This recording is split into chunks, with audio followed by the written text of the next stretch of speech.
Good evening, viewers. We have Dr. Vinod with us tonight. Welcome, Dr. Vinod. Thank you. Good evening. Always nice to see you. Thank you. Yeah. So there's a lot of things happening, Dr. Vinod. So we'll start with the first point, and we are talking about Karnataka again trying to make some mischief. Congress party who is heading Karnataka making some mischief. Now they have started attacking RSS. Now everybody knows RSS is an organization that's known for its social service, its spirit of nationality and patriotism, and thousands of people have joined this organization considering its commitment to the idea of Hindutva. Now it looks like the Congress is losing its ground across the country because of their stand against RSS. It is this very RSS that during the floods have even helped the separatists in Kashmir. People who should have left to be drowned, they were also picked up by RSS and saved. And these people forget it. And now apparently Priyank Kharge has demanded that Chief Minister Siddaramaiah impose a ban on RSS activities in government institutions and public premises across Karnataka, stating that such actions are contrary to Indian unity and the spirit of the Constitution. He made this demand in a letter to the Chief Minister of Karnataka dated October 4th. In the letter, he has said for immediate action and reportedly forwarded it to the authority concerned. Somehow, Dr. Vinod, I feel that this is not, Priyank Kharge speaking, but Rahul Gandhi. So please correct me if I'm wrong. Yes, over to you. Very interesting situation. When the stamp came out, when the coin came out, 100 rupee coin came out, they were behind that. In fact, BJP should have brought out not the 100 rupee coin. It should have been a 10 rupee coin because it would have been there, or 5 rupee coin because it would have been there in everyone's purse, isn't it? So probably 100 rupee was a wrong strategy. Now, why the minister said, I'm not repeating what you are saying, but the minister said RSS Yagas, meaning their morning gatherings or training sessions are being held in government schools, public parks, and even temple premises owned by the government. His argument is that this influences the children and youth ideologically and goes against the unity and secular spirit of the Indian Constitution. They are always bothered about Indian Constitution. The demand is therefore for a complete ban of RSS activities in such places. Now, I think the core question is, can such a ban be justified under Constitution of India, the very same Constitution against which they are mentioning? And the second question is, will it stand the test of law, fairness, and democracy? I think that is what we should see. Naturally, Congress will be interested in banning RSS and probably, if possible, BJP also. But then, does the law? What about the law? What about the fairness? What about the democracy?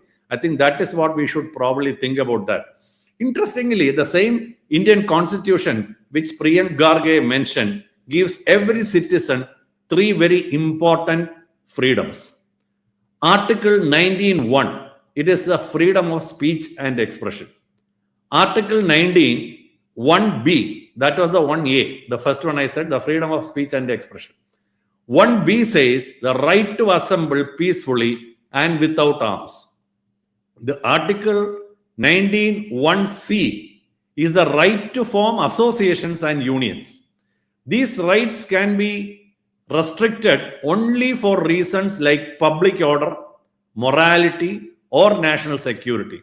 And even then, only through reasonable and proportionate the restrictions. Therefore, as he's saying, a blanket ban on RSS activities without specific evidence that they disturb the public order would violate these basic fundamental rights. That's the first thing I need to say. You cannot punish an entire organization or even ideology without providing a concrete harm, proving a concrete harm by them, isn't it? So Yeah. that's the basic rule of the law. That is the first thing. Now, let's examine. Previously, there have been many attempts to ban RSS. Our judiciary has dealt with such similar situations before. In Madhya Pradesh, High Court ruled that banning government employees from joining RSS is unconstitutional unless government proves specific misconduct by them. The Supreme Court in 1982 held that being a member of RSS does not disqualify anyone from holding a government job. Then even during past political controversies, courts have repeatedly stated RSS is a lawful organization unless the sender formally notifies it as unlawful under the Unlawful Activities Prevention Act, which it has not.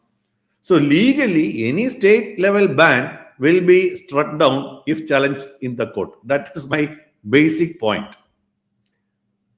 So, Dr. Vinod, see, I remember sometime back they, Congress termed it as similar to ISIS, okay, which was, the terrorist organization in Baghdad and all the other Arab countries. Now, the difference between ISIS and RSS is very clear, because ISIS was into plundering, murdering, and raping people, while RSS are the first people who reach the spot of calamity, any part of India. And they are the ones who rescue people and give them shelter. During COVID, they were the first ones who went and gave food to so many people. So are we talking about an organization that helps people? What is your problem? I'm just asking now the chief, Priyank Kharge and the others in Congress, what is their problem? That means they don't want good people doing good work in India. They want mayhem and burglary, and they don't say a word against what happened in Bengal, West Bengal. Now, what has happened under Mamta's rule, the gang rape of a young girl, and the question that the chief minister asked was, why was she out at 10:30? Did she ask the same question to the 4 people who belong to minority? Did she ask them what they were doing outside at 10:30? No, she did not have the guts. And about these people, Priyank Kharge or no Congress fellow will speak about it. Why? Why are they speaking about an organization that is helping, Indians and reaching places where nobody can reach? Just as an example, Dr. Vinod, a day back there was a procession of RSS going, through our neighborhood. Small children, older people, third generation, all of them smartly dressed, and we felt a sense of pride and patriotism as they walked past. So I don't know what these people are barking about. See, they can say anything, but then we must separate two things very, very clearly. First of all, ideological or cultural activities like physical drills, patriotic songs, social service, blood donation, relief work, as you said, and marching with a great discipline. What is the problem in that? Then there are, of course, political activities like campaigning and communal speeches. I will agree, but have they any proof that RSS is making communal speeches, campaigning for communal violence? In that case, they have a right. See, the state has every right to stop political or... Let me just interrupt you, Dr. Vinod. Let me just interrupt you. You said, if they are talking about communities, different communities, it is wrong. So, for example, now if they are doing some relief work, okay, are they going to separate it into Hindus, Muslims, and Christians? So I will only rescue Hindus. Has that ever happened? In fact, all the time we have seen that they are helping people from all communities, and none of them have appreciated it. In Kerala, very interesting thing is that you are not supposed to wear your uniform. Like if you can't wear anything connected with your organization when you are coming for relief work. Have you ever heard about this concept ever? So people are going to all, because they are really, the political parties are really afraid of these people coming and helping people, because then they know that will create a right impression. So they say you can't wear anything which is related to Seva Bharati, but the same thing they allow to other communities. So it's very, very low level strategies which are being played. What can we do about that when the ruling party is doing such absolutely wrong concepts even during a relief work? It has happened in Kerala, at least during flood, at least during that Wayanad incident. They were very, very specific. You can't wear anything. See, they are not allowed to wear their uniform for the relief work. Can you imagine these things? So to what extent these people are actually thinking in advance? So see, but the point is, you cannot ban all gatherings simply because they belong to one ideology. As you exactly said, that would be equivalent to future of banning NCC, NSS, because all these things are belonging to one ideology, isn't it? Youth Congress meetings in the campuses, Youth Congress meeting in public places, parks, because it is government thing. And probably about minority also. They can't assemble in government parks. Why? If they can see this minority, whether it is Muslims or Congress, any other minority. I'll ask you one more question. Now, again, going back to West Bengal, 4 people were caught for this gang rape of the young girl, and the names are not exposed. Why? That's okay. Here you can see problem. That they are not wearing any Muslim garment or anything, but these are 4 Muslim boys or men. Okay. Why doesn't Mamta have the guts to say that they are Muslims? If they were Hindus, she would have shouted from the roof. See, that's what I said. No, previously the victims' name were not disclosed. That is okay. Now it is always said a community, or the community will never be mentioned specifically. At the same time, just what has happened in Kottayam, specifically it is mentioned. There was a suicide. He has written a letter, and it belongs to the responsible person is belonging to RSS. So the whole RSS is at fault. Now, why I'm saying is this is exactly today. Exactly today. That is why I'm specifically mentioning it. So when it is anything related to probably BJP or RSS, they will definitely say the whole organization is responsible. But if it is belonging to Congress, if it is belonging to CPM, they will say it is an isolated incident. Yes. When you cannot oppose a party on the basis of ideology or logic, you will say so many other things like this. What can be done about that? Yeah. See, then probably it is for the people to see through all these things, isn't it? Yeah. Now, one more thing. Yeah. One more thing. See, it is said under Article 14 of our Constitution, the government must treat all organizations equally. If you allow other social, religious, cultural groups to meet in public parks or halls and ban only RSS, that is discrimination. Tomorrow, another government might ban the left. No, it is possible. Left groups being assembled in the public places, the churches, the Muslim groups, using the same logic. Even that is not correct. So the rule, according to Article 14 of our Constitution, every organization has to be treated equally. So if they are banning RSS alone, they have to ban all the other things, all the other groups, isn't it? Also, Dr. Vinod, sometimes I feel, their content writer is the same.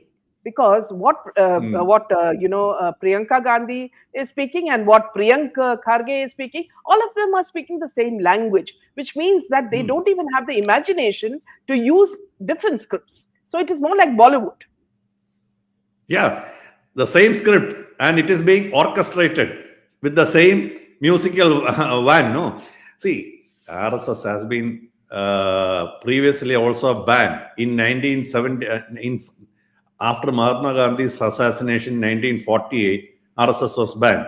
In emergency in 1975, RSS was banned. During Babri Masjid demolition, 1992, it was banned. What has happened? Each time the bans were lifted because there was no legal evidence of unlawful activity by the organization as a whole. That is the most important point. See, courts and inquiry commissions found no continuous anti-national conduct that could justify any permanent prohibition.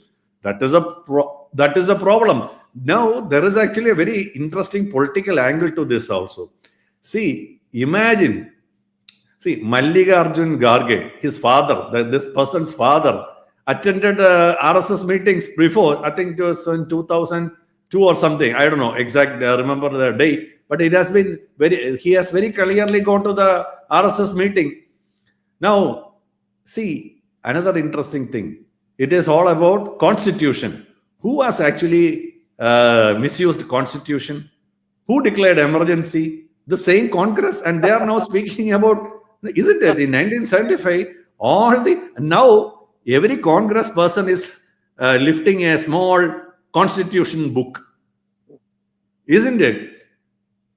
So, if such a ban is issued, if they are actually mistakenly doing this ban, RSS can challenge it immediately in the High Court under Article 226, or even in Supreme Court under Article 32, citing violation of fundamental rights for the organization. So now, then the courts will decide. So I think that is what we have to say about this. Yeah, absolutely. Now, moving on to the second piece of news is that the BJP has slammed the Congress for an apparent Nobel Peace Prize nomination demand for leader of opposition Rahul Gandhi soon after the Nobel Prize went to Maria Corina Machado for her relentless campaign against oppression and bolstering the democratic system in Venezuela. Now, Surendra Rajput, a Congress leader, has said this year's Nobel Peace Prize has been awarded to the leader of opposition in Venezuela. Now, for defending the constitution, the leader of opposition in India, Rahul Gandhi, is fighting to save the country's constitution. Now, if you see, if I were to ask you a question, Dr. Vinod, how much about the constitution is Rahul Gandhi really aware of? Because whenever he's speaking about how many people sit in a plane or sit in a motorcycle, and the weight, and he keeps talking about things as though he has become an expert on that. And when you ask him something which is very valid to what's actually happening in India, he doesn't have an answer unless Sam Pitroda, tutors him.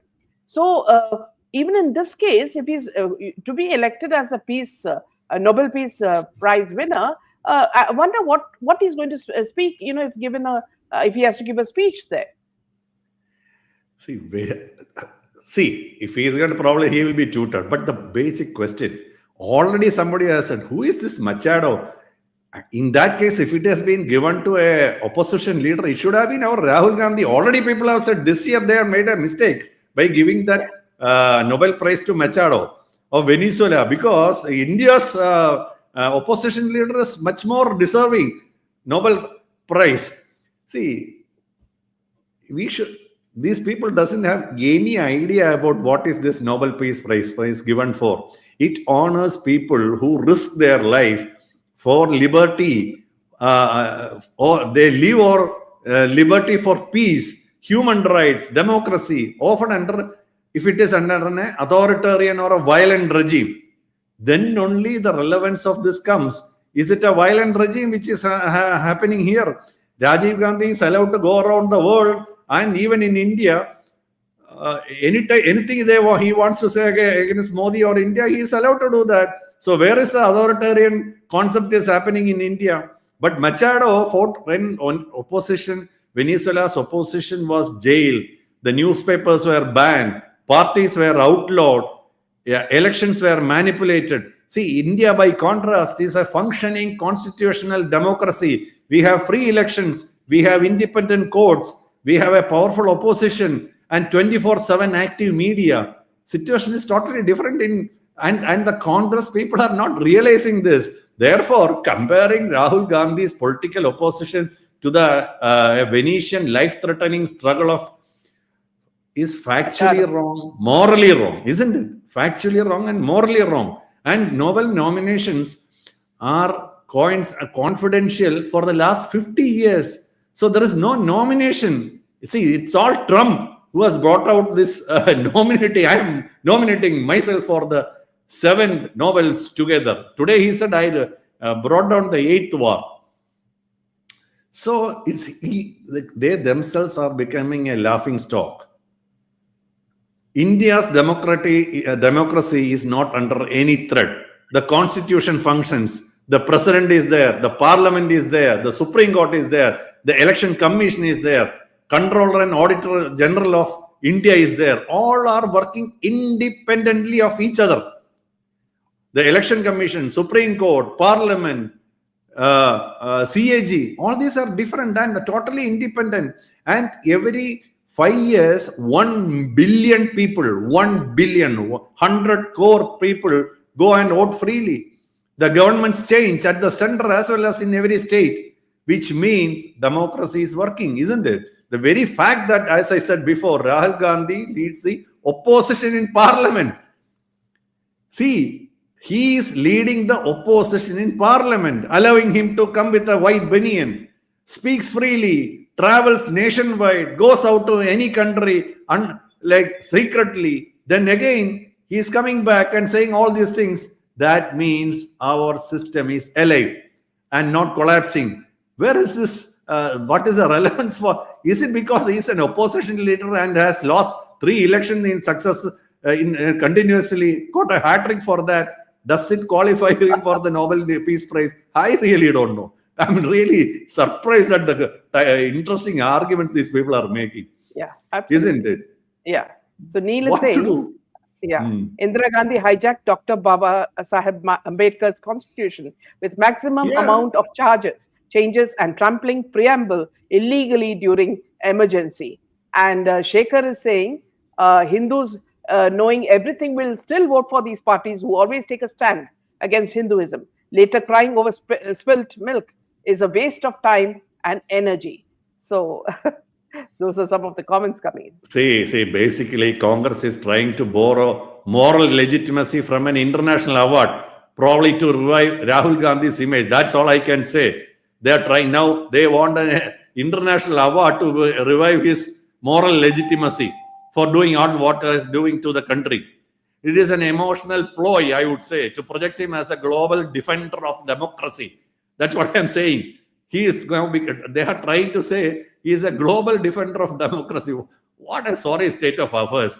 But ultimately, voters in India judge leaders by performance, integrity, and connection with the ground, not this foreign analogs of Nobel Prize, isn't it? Nation with self-respect don't seek certificate from this Oslo where the Nobel Prize is given. What these people are saying, they need a ratification from Sweden for Rahul Gandhi. Is it what they are meaning? In fact, a Bangladeshi leader got a peace prize, and look at the mayhem he created in Bangladesh by killing so many. Exactly. See, the defenders of democracy are those who strengthen institutions, their own institutions, not belittling their own country, isn't it? They have to respect verdicts of the court.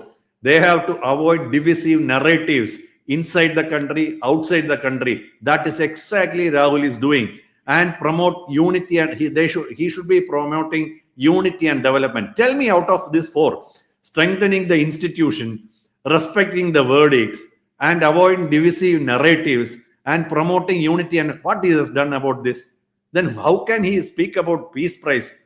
Or not him, his followers, fans, I would say. Absolutely, yeah. Now, moving on to the next story, we're talking about Bihar. Now, the National Democratic Alliance (NDA) on Sunday finalized its seat-sharing formula for the upcoming Bihar elections, with the BJP and the Janata Dal united, contesting 101 seats each, and the Chirag Paswan-led Lok Shakti Janshakti Party contesting 29 seats. So you see that BJP NDA is working in a very systematic manner. But then also breaking news came that the whole Lallu, family is in huge trouble, isn't it? Yeah. See, when elections are nearing, naturally the alliance will be redefined or strengthened. There will be discussions, there will be negotiation on what should be done. Last time, if I remember correctly, it was 121 seats each for BJP as well as Janata Dal United. Now both of them have reduced to 101. If I am 101 only, 101, and they have given 29 seats to Lok Janshakti, Ramvilas parties, Ramvilas Paswan's son, probably. Yeah. So then there are actually the other votes like Hindustani Awam Morcha and Rashtriya Lok Morcha has been given 6 seats, if I understand. BJP and Janata Dal United 101 seat each. Lok Janashakti Party, Ramvilas Paswan's group, 29 seats. Now, see, the who leads these people also really matters. Like Janata Dal is led by Nitish Kumar, the chief minister, and he is the ultimate leader, though party's working president is Sanjay Kumar Jha. So it is more important than dividing these seats who are being placed as candidates by each of these parties. That, and now Janata Dal, first of all, BJP is making a very clear statement that they are, even if it is in Bihar, they are going to be like on a equal terms with Nitish Kumar and Janata Dal United. That's a very, very smart way of saying things. And now they reduced their own seats and given it to their alliance. That is also a very interesting thing. Now, what happened? I mean, if I remember, it was 122 seats for BJP and 121 seats for Janata Dal United in 2020 Bihar elections.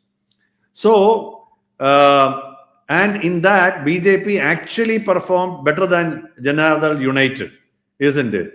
When Janata Dal United seats were 43 at that time, BJP has secured 74 seats. But still, that 101 seats each is a very symbolic equalization, I would say. Now, I think there's Bihar is a state where there are a lot of intricacies in politics, whether it is caste, whether it is money, the economic status, everything.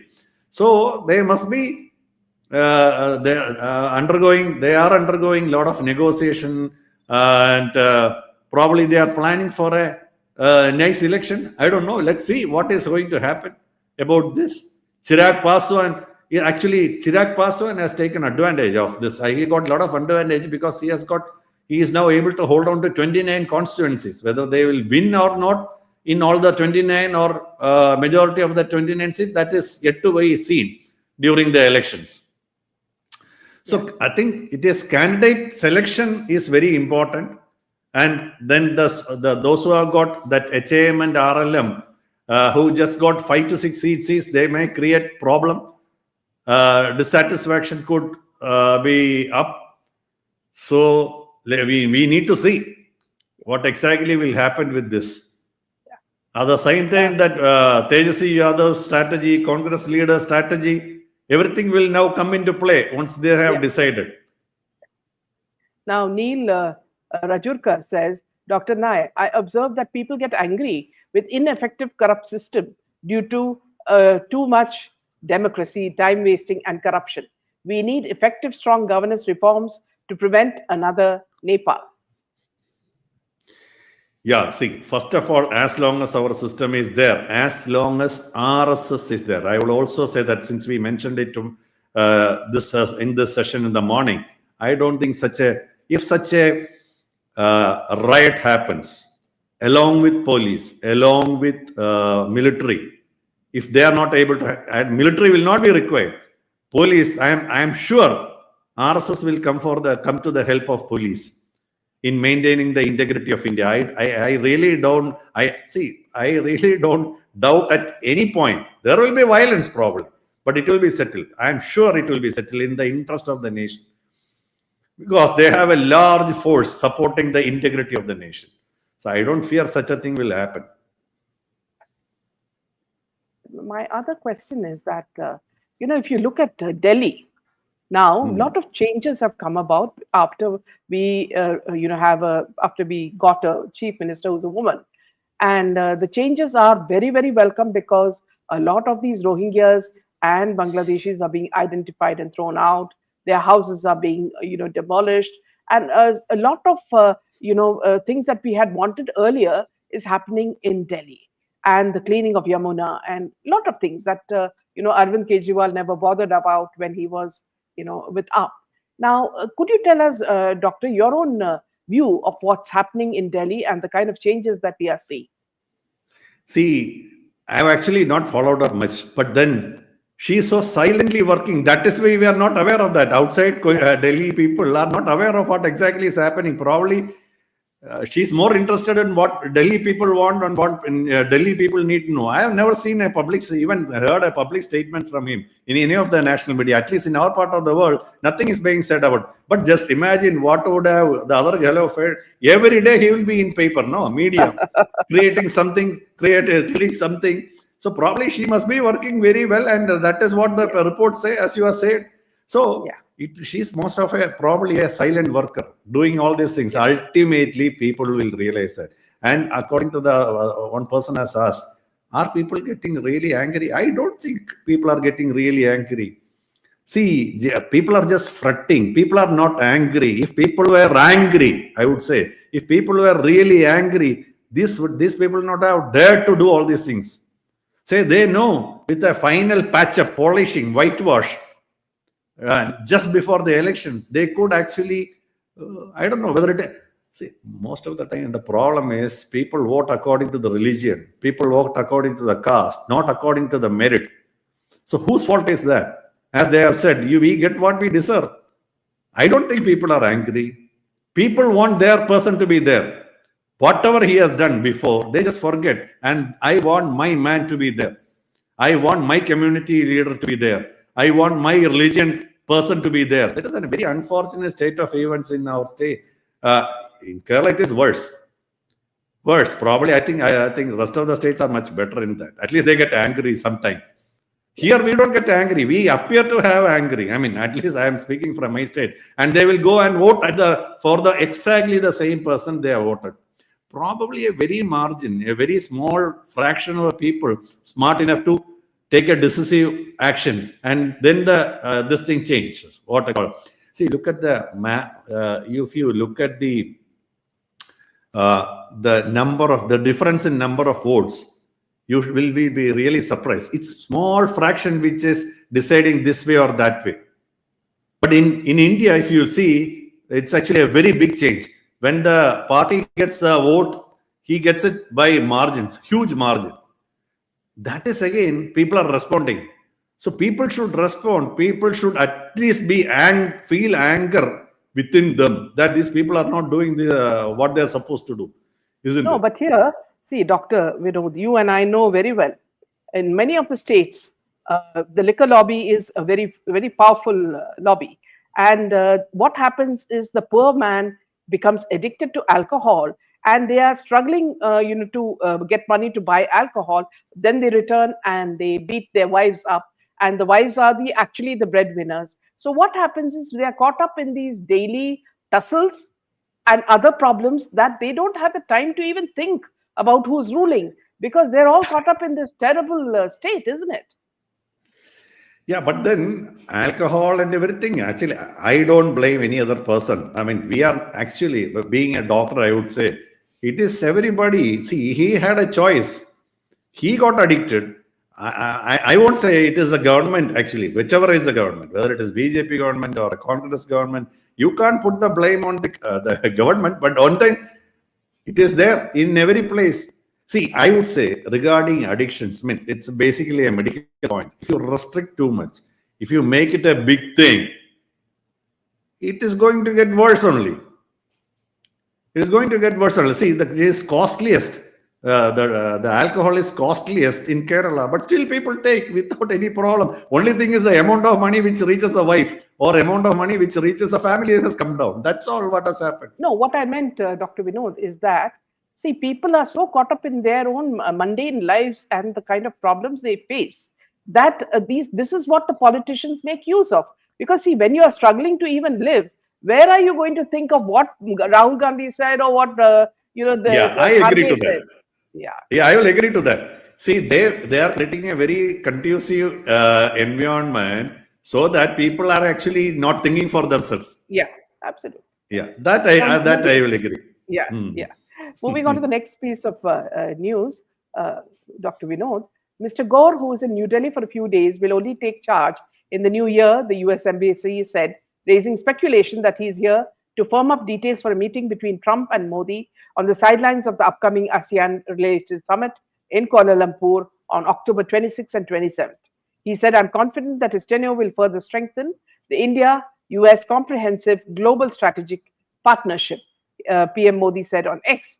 In a post, Gore said he was confident the US-Indian relationship will only strengthen over the months ahead. Now, I find this rather strange because on one side, they're talking about good Indian and US relationship, and on the other hand, Trump is making his relationship with Pakistan even more strong. See, I think this is the real diplomacy which is going around the world. I know that for the probably last 20 years, if you take last 20 years, the relationship between India and US has gone down to its worst form. Now they realize it, we realize it. Today I was telling the local Malayalam channels why India is not going to Egypt for that summit, because I don't think we want to face Trump and openly and create another big issue. Probably he will say something, we will have to act upon that. We will say something and the relations will further go down. Currently, there is actually tariff talks going between India and US, though it has not come up in the papers because of the other news. It is going on. Now, I think America knows very well, India knows very well, the relations are not that good. And this, as you said, the Association of South Asian Nations, ASEAN Summit, which is going to happen in Kuala Lumpur in October 26th and 22nd, is a chance. That is a place where US President Donald Trump and Indian Prime Minister Narendra Modi can work on the sidelines during that ASEAN period, because it is practically now impossible for Narendra Modi to go to US or the Donald Trump to come to India and then have a talk. The situation has gone bad so badly. I mean, so probably he is here for a few days ahead of his getting that ambassadorship, probably that is going to happen in only 2027, in the next year, 26, probably 26 only. And probably he is doing something for discussing with the behind the scenes, finalizing the details of this possible meeting between US President Donald Trump and Indian Prime Minister Narendra Modi in Kuala Lumpur. For that, even for that to happen, there has to be a lot of work which is going behind the scenes. I am sure Mr. Gore is here for such a looking into such a possibility of such a meeting in Kuala Lumpur. And I think Prime Minister Narendra Modi has posted on X that what he said, as you said, I am confident that this tenure, Gore's tenure, will further strengthen the India-United States comprehensive global strategic partnership.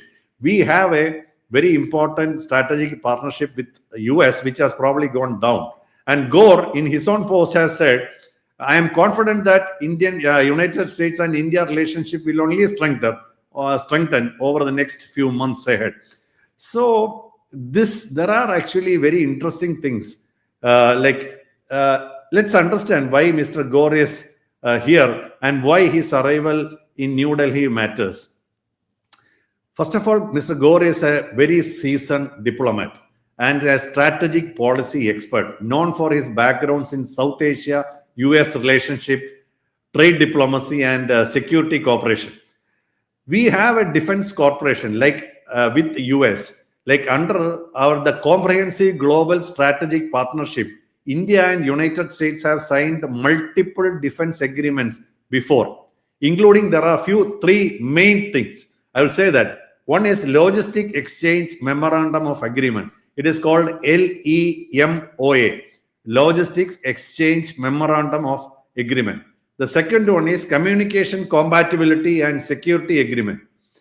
Third one is Basic Exchange and Cooperation Agreement. These are very important three agreements already reached by United States and India in the pre-Trump area. Now these things are actually going down the drain because of the problem created by Trump and the issue. So they want to set this back in track. I think that is a very important thing. And for India also, technology and energy collaboration with US is very important. There are a lot of joint initiatives on semiconductors, clean energy, and defense manufacturing, which has already been agreed and progressing. Now, all these things are actually finding it difficult to move ahead because of this recent interactions by the Trump on India. The statements he has made about India financing the Ukraine war by the Russia. So all these things have to now roll back, and it won't roll back without a diplomatic, strategical efforts from both sides. And another important thing is our Indo-Pacific strategy. Like both these nations are part of the Quad. Quad is quadrilateral security dialogue, along with Japan and Australia. These things are also actually having trouble because of the bad relationship between India and United States. So, if that meeting can happen on October 26 and 27, it could actually start melting the ice. And probably he is here to make that meeting happen, revitalizing our trade agreements with US and probably resolving some of the tariff issues if it is possible. It is also important that defense and security cooperation between India and US is happening, because in the context of China's growing influence in the South China Sea, it is also important for US that they settle things with us. Absolutely. Because they have to be careful about China growing its influence in the South China Sea.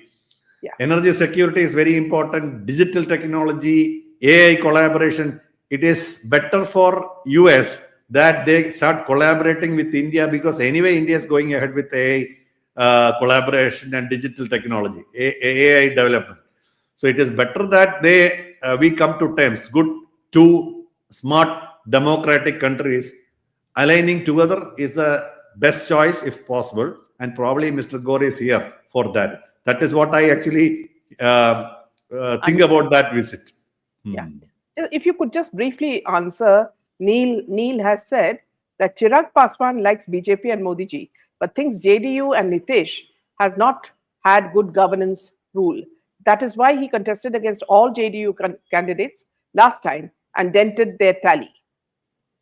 See, the image of Nitish Kumar has come down. He has become, he is getting aged. His power is not that, he has got that, the influence has come down. Everybody knows about this. So it is a very important that Nitish is seen establishing his role. Otherwise, there could be a problem.